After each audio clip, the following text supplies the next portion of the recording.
গঙ্গা, যমুনা এবং সরস্বতী নদীর মিলনস্থল প্রয়াগরাজ। হিন্দু ধর্মাবলম্বীদের পুণ্যতীর্থ, কুম্ভ স্নানের পুণ্যস্থল। আজ আমাদের উত্তরাখণ্ড ভ্রমণের সিরিজের লাস্ট ভিডিও, আর আজ আমরা ঘুরে দেখব প্রয়াগরাজ। আবার চলে এসেছি একটা নতুন ভিডিও নিয়ে আমাদের পাঁচফোড়ন পিসি চ্যানেলে। এর আগের পর্বের ভিডিওতে আপনারা দেখেছিলেন টনকপুর থেকে প্রয়াগরাজ জার্নি, আর আজকের এই পর্ব শুরু হচ্ছে আমাদের হোটেল রুম থেকে। আমরা ছিলাম সারদা শ্যাম লজে, আর এখানের হোটেলের রুম টুরটা আমি প্রথমেই দিয়ে দিচ্ছি। আমরা প্রায় রাত্রি 10:30টার সময় পৌঁছেছিলাম প্রয়াগরাজ, আর পরের দিন সকাল হতেই আমরা বেরিয়ে পড়লাম সাইট ট্যুরের জন্য। আমরা এখন রুম থেকে বেরিয়ে পড়েছি, এই যে আমরা সবাই এবার যাচ্ছি প্রয়াগরাজ, যেখানে গঙ্গা, যমুনা, সরস্বতী নদী মিলেছে। ত্রিবেণী সঙ্গমে আমরা স্নান করার উদ্দেশ্যে যাচ্ছি।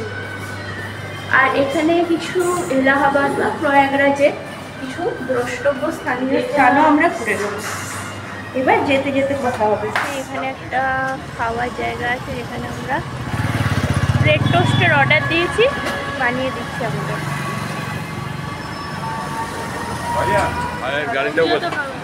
এখানে বসে গেলে তাই চা দিচ্ছি, আমি দিচ্ছি। এই যে ব্রেড টোস্ট, ব্রেড টোস্ট কি জনতা টি স্টল, সারদা শ্যাম লজের পাশে। ব্রেড টোস্ট, মালাই চাপ, দারুণ টেস্টি।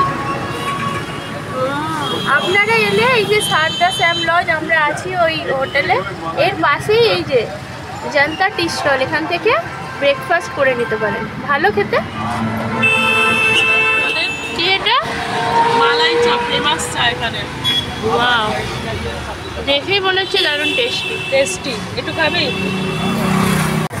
আমরা টোটোতে চেক করেছি, এবার যাচ্ছি। আমরা এখানে কিছু কিছু স্পট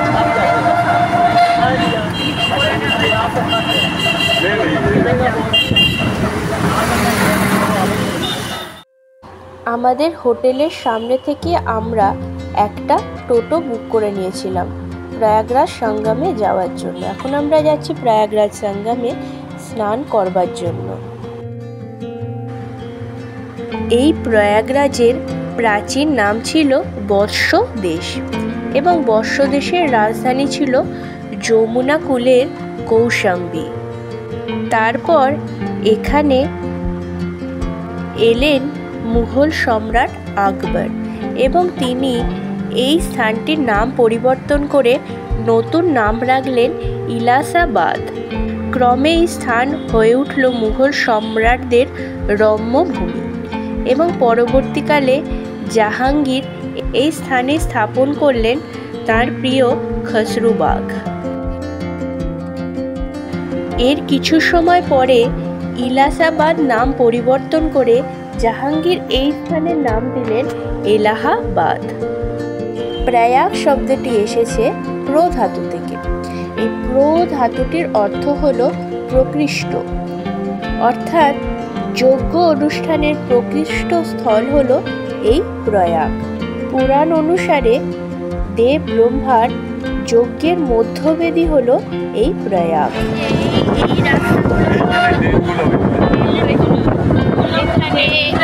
এইদিকে যে ফাঁকা মেলা দেখা যাচ্ছে, মেলার সময় এখানে সব টেন্ট লেগেছিল।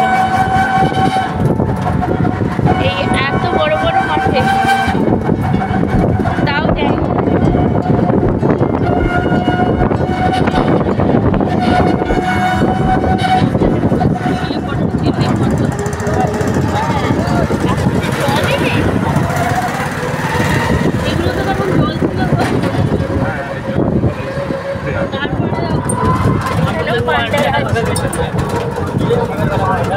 বাইকে করে করে পান্ডারা ফলো করছে।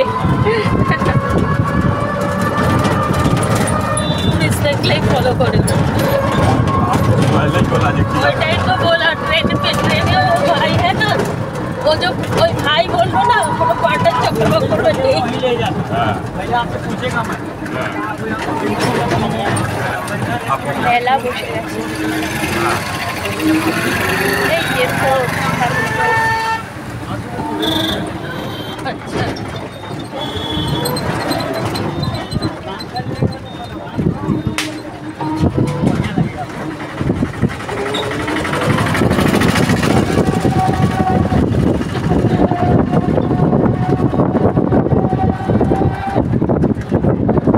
ডাব্বাগুলো কি সুন্দর দেখতে বেশ समझ गई आपको এই যে আমরা এসে গেছি কিলাঘাটে। এই যে এখানে একটা কেল্লা আছে বলে এই নাম কিলাঘাট। আমার সামনে যমুনা নদী, অসাধারণ লাগছে। সব জায়গারই একটা এত সুন্দর বিউটি থাকে, একটা ফিলিংস থাকে। আমি দেখাচ্ছি সামনেটা পুরো।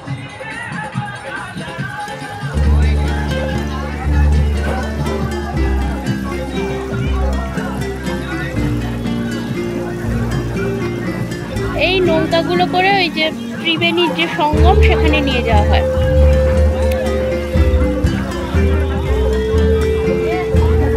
কত নৌকা, হাউস বোট টাইপেরও নৌকা আছে।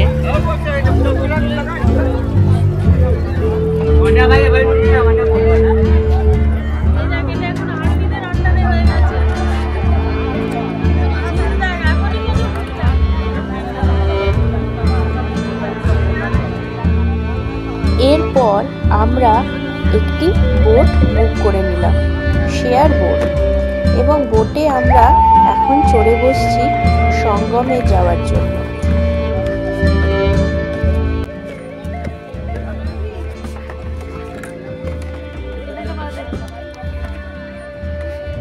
কোথায় এই বোটটাই করে দিন। আচ্ছা চলে যাচ্ছে বোট। ওই বোট থেকে ওই বোটে কত বোট আছে এইটাই। जोटी এখানে খোল এখানে दादा एक खाने पर क्या वाला दादा चलेगा छाव हो जाएगा यहाँ पर हाँ ठीक है बात वो नहीं है फोटो खींच सकते हो बशर्ते कंडीशन वो बैठ नहीं करते আরে বাবা। আমরা এখন বোটে চেপে পড়েছি, বোটে করে যাচ্ছি ত্রিবেণী সঙ্গমে। অনেক বার্গেনিং করার পর আমাদের তিনজনের বোটের ভাড়া পড়েছে 1000 রুপিস, 1000 টাকা। এক একজনের মাথা পিছু 600 টাকা করে চাইছিল প্রথমে। আপনারা এলেও একটু বার্গেনিং করে নিয়ে তবে বোটে উঠবেন। প্রয়াগরাজ সঙ্গম বললেই যে কথাটি আমাদের মাথায় আসে তা হলো কুম্ভ স্নান। কিন্তু কি এই অমৃত কুম্ভ? এখন আমরা সেই গল্পই একটু শুনে নিই। যখন সমুদ্র মন্থন হয়েছিল এবং আমরা সকলেই জানি যে মন্থনে উঠে আসা অমৃতের ভাগ নিয়ে দেবতা এবং অসুরদের মধ্যে লড়াই হয়েছিল, তখন শ্রীকৃষ্ণ মোহিনী রূপ ধরে সেই অমৃত ভাণ্ড নিয়েছিলেন দেবতাদের দেওয়ার জন্য। তখন সেই ভাণ্ড থেকে কিছুটা পরিমাণ অমৃত আমাদের এই মর্তলোকের 4টি স্থানে পড়েছিল। সেই 4টি স্থান হলো প্রয়াগরাজ, হরিদ্বার, নাসিক এবং উজ্জয়িন। এবং এই 4টি স্থানেই তিথি বিশেষে অনুষ্ঠিত হয় পূর্ণ কুম্ভ স্নান।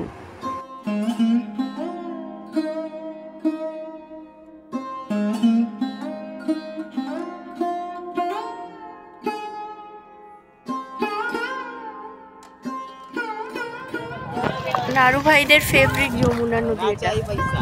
ভালো লাগছে দেখতে, ভীষণ খুশি।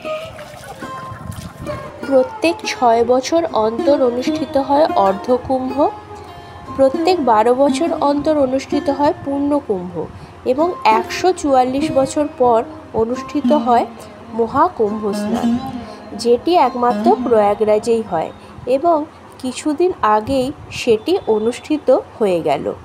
अपने माता पिता और भाई बहन के नाम से पहले भेंट डालते गंगा मैया को, तो पाँव डालते, खाली पाँव कोई स्नान नहीं करता, क्योंकि जाने न जाने में पैरों से जो भी पाप अपराध हो गए उनको क्षमा मांग के पैर डाल के स्नान किया जाता है। এসে গেছি আমরা সঙ্গমে।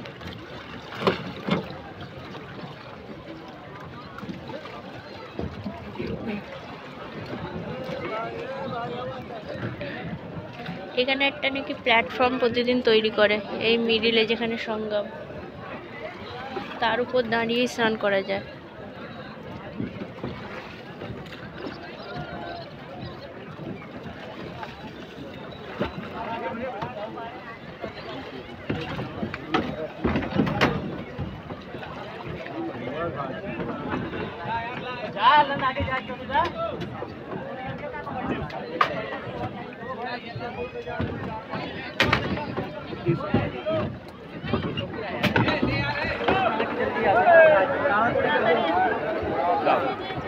এই যে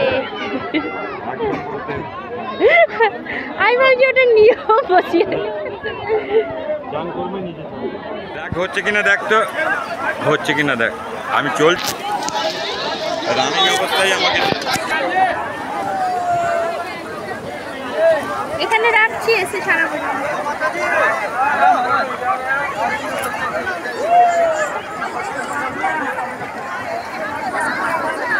पैसा रखे रहा तो अपने पास पैसा वाला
कहाँ डालना है? डाल दो हो गया।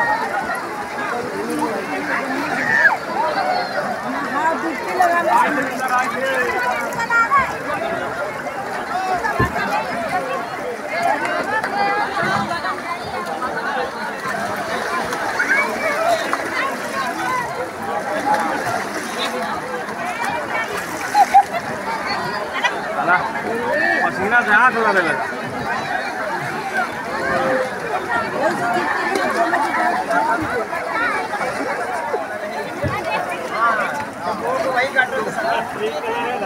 ऐसे ही कलर में एक पर्पल है, मरून होगा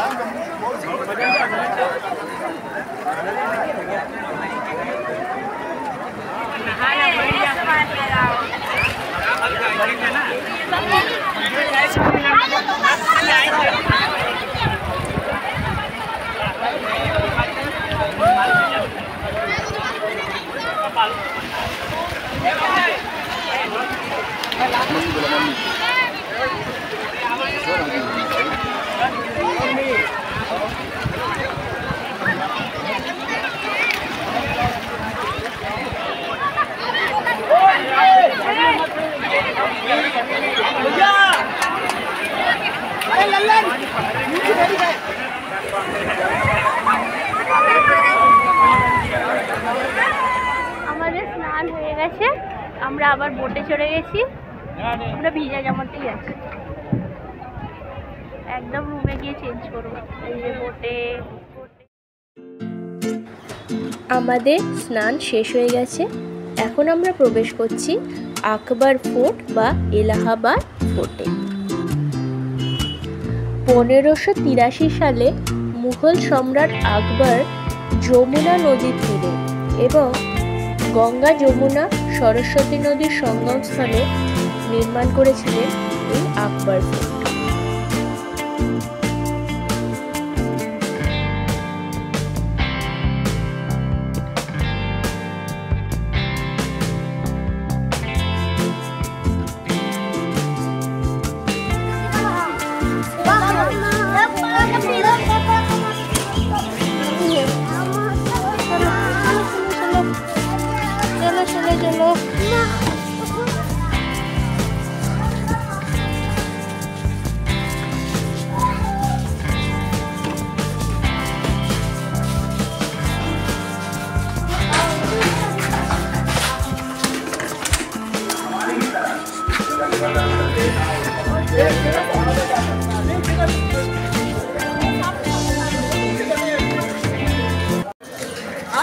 স্নান করা হয়ে গেছে আমাদের সঙ্গমে।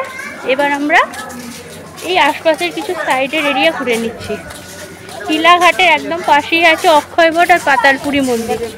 প্রথমে আমরা ঘুরে নিচ্ছি পাতালপুরি মন্দির।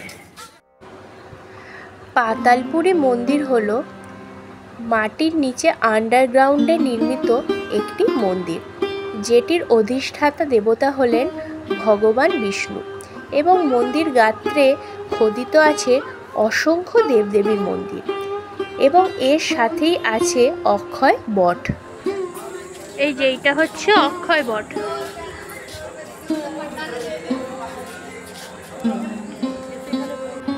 এলাহাবাদ ফোর্টের ভিতরেই অবস্থিত এই অক্ষয় বট। বিশ্বাস অনুসারে ত্রিবেণী সঙ্গমে স্নান করার পর এই অক্ষয় বটকে পূজা করলে আর কোনো জন্ম লাভ করতে হয় না, মানুষের সরাসরি মোক্ষ লাভ হয়।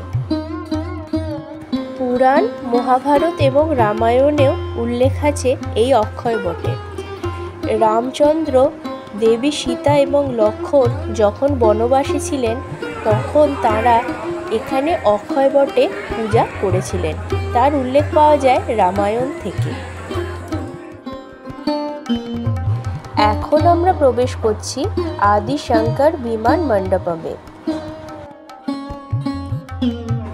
আদি শঙ্করাচার্যের দর্শন এবং শিক্ষার একটি প্রকৃষ্ট পীঠস্থান হল প্রয়াগরাজের এই শঙ্করাচার্য আশ্রম।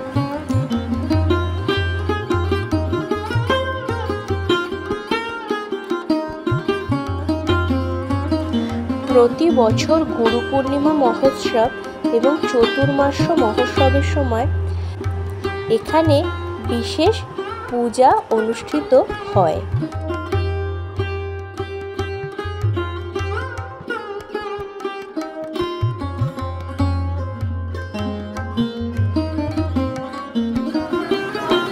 শঙ্করাচার্য আশ্রম থেকে বেরোনোর পর আমরা ঘুরে নিয়েছিলাম এখানেরই একটি জগন্নাথ মন্দির।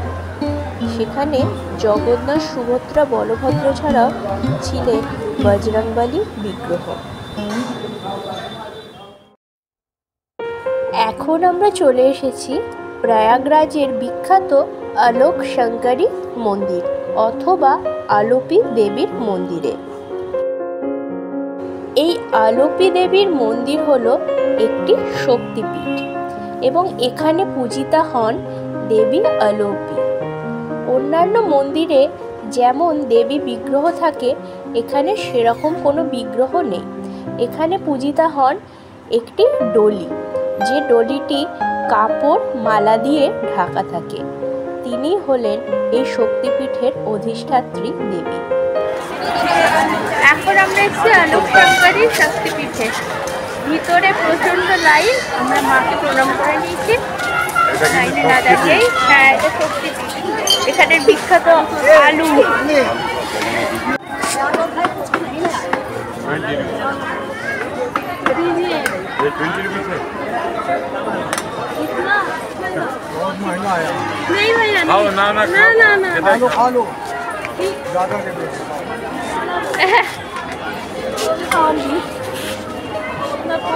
এখানে নাকি আলু বিখ্যাত, সেটাই খাচ্ছে মা। आलू आलू क्या है भैया? ये नाम क्या है? आलू चाट। ये आलू आलू चाट। আলু চাট। আচ্ছা, কেমন? আমাদের আলুর দমের থেকে ভালো না খারাপ? जल गया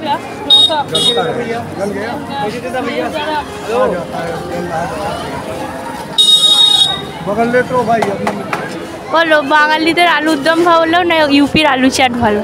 বাঙালিদের আলুর দম। জল যাবে। এখন আমরা যাচ্ছি ভরদ্বাজ মুনির আশ্রম।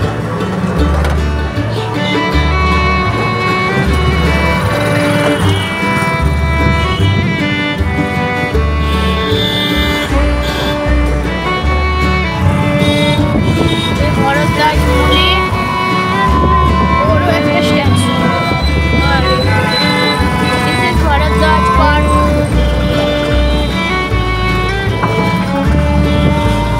এই পার্কটা ভরদ্বাজ পার্কটা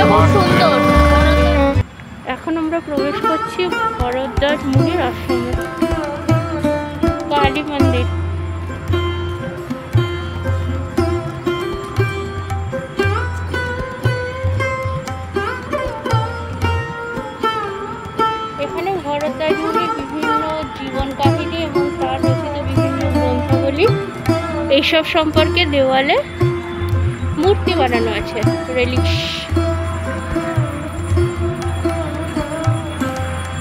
রাধা কৃষ্ণ মন্দির, মহর্ষি ভরদ্বাজ মন্দির, ঋষি ভরদ্বাজের মন্দির। মেঝেগুলো মনে হচ্ছে মানে আগুন, মেঝে দিয়ে হাঁটছি না আগুন দিয়ে হাঁটছি বোঝা যাচ্ছে না। হনুমানজি,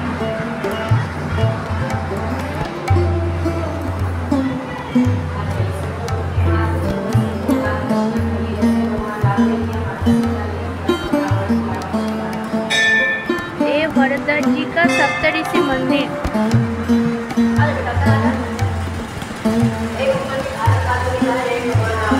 अच्छा, सप्तऋषि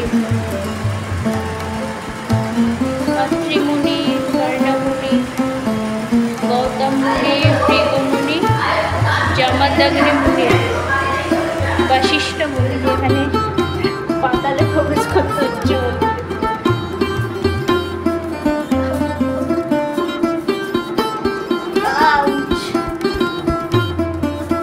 ভগবান শ্রীরাম এখানে এসেছিলেন।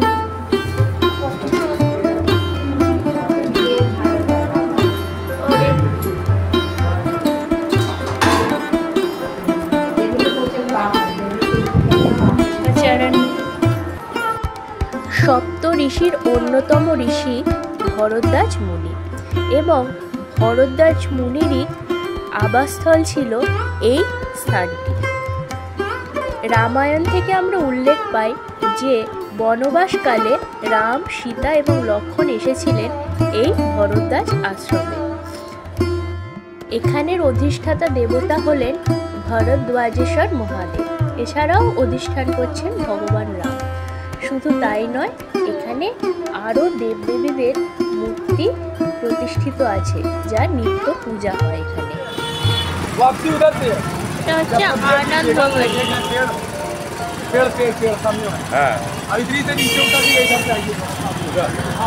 এখন আমরা প্রবেশ করছি আনন্দ ভবনে। প্রথমেই আমরা এন্ট্রি করবার জন্য টিকিট সংগ্রহ করে নেব।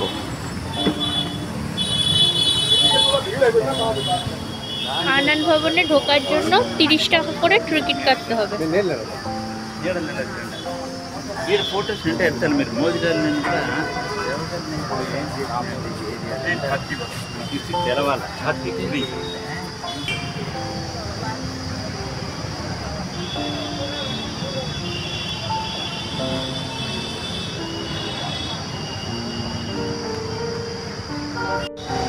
এখন আমরা চলে এসেছি আনন্দ ভবন। আনন্দ ভবন হচ্ছে নেহেরু পরিবারের পৈতৃক বাসগৃহ। এখানেই বাস করতেন জওহরলাল নেহেরু, ইন্দিরা গান্ধী, মতিলাল নেহেরু, এনাদের মতো মহান ব্যক্তিত্বরা। এখানে প্রবেশ করতে 30 টাকা করে টিকিট কাটতে হয়েছে। আমরা কাউন্টার থেকে টিকিট নিয়ে নিয়েছি, এবার আমরা ভিতরে যাচ্ছি।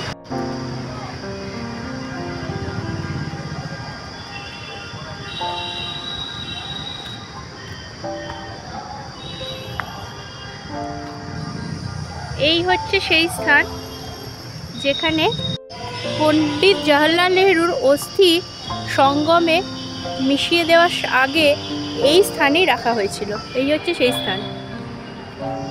আচ্ছা, ভিতরে কিন্তু ফটোগ্রাফি একদমই অ্যালাউড নয়, তাই আমি আবার ক্যামেরাটা রেখে দিচ্ছি, আবার বেরিয়ে কথা হবে। আচ্ছা, আনন্দ ভবনের লাগোয়াই হচ্ছে স্বরাজ ভবন। এই যে আমরা এই রোড দিয়ে যাচ্ছি স্বরাজ ভবনে।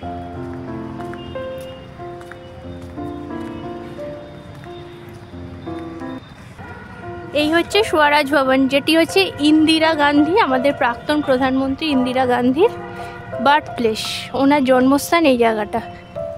1927 সালে মতিলাল নেহেরু নির্মাণ করেছিলেন আনন্দ ভবনের নেহেরু পরিবারের বাসগৃহ হিসাবে। আমাদের ভারতীয় স্বাধীনতা সংগ্রামের বহু ইতিহাসের সাক্ষী হলো এই আনন্দ ভবন।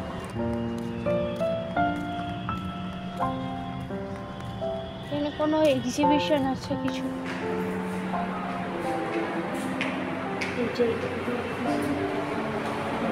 ইন্দিরা গান্ধীর বাবা মায়ের সাথে কই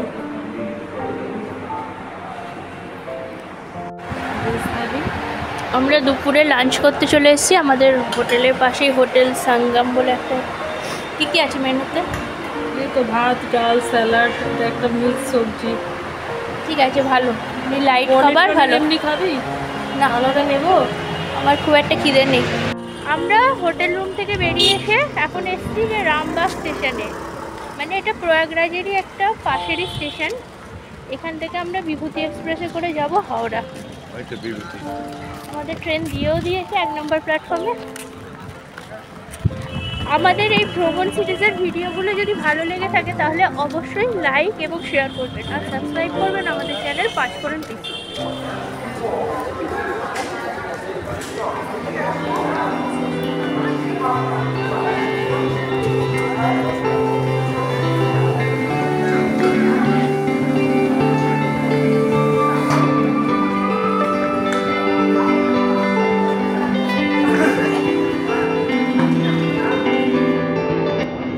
আমাদের উত্তরাখণ্ড ট্রিপের মায়াবতী, শ্যামলাতাল, প্রয়াগরাজ, দিল্লি এই পুরো সিরিজের এটি ছিল শেষ পর্ব। এবং এর আগের পর্বগুলি যদি আপনারা দেখতে চান, আমি নিচে ডেসক্রিপশন বক্সে উত্তরাখণ্ড ট্রিপ বলে একটি প্লেলিস্ট অ্যাড করে দিচ্ছি। সেটিতে ক্লিক করলেই আপনারা দেখে নিতে পারবেন আগের পর্বগুলি। এখন আমরা ট্রেন থেকে দেখতে পাচ্ছি বারাণসীর অশ্বী ঘাট। আমাদের এই ভ্রমণ সিরিজের ভিডিওগুলো যদি আপনাদের ভালো লেগে থাকে তাহলে অবশ্যই লাইক এবং শেয়ার করবেন, আর আগের পর্বগুলো আপনারা নিচের প্লেলিস্ট থেকে দেখে নেবেন।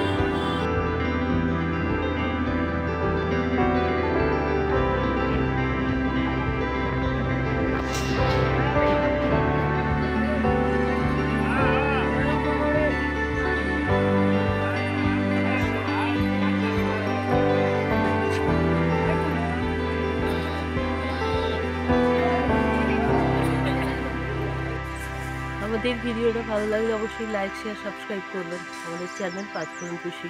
Thanks for watching hour video.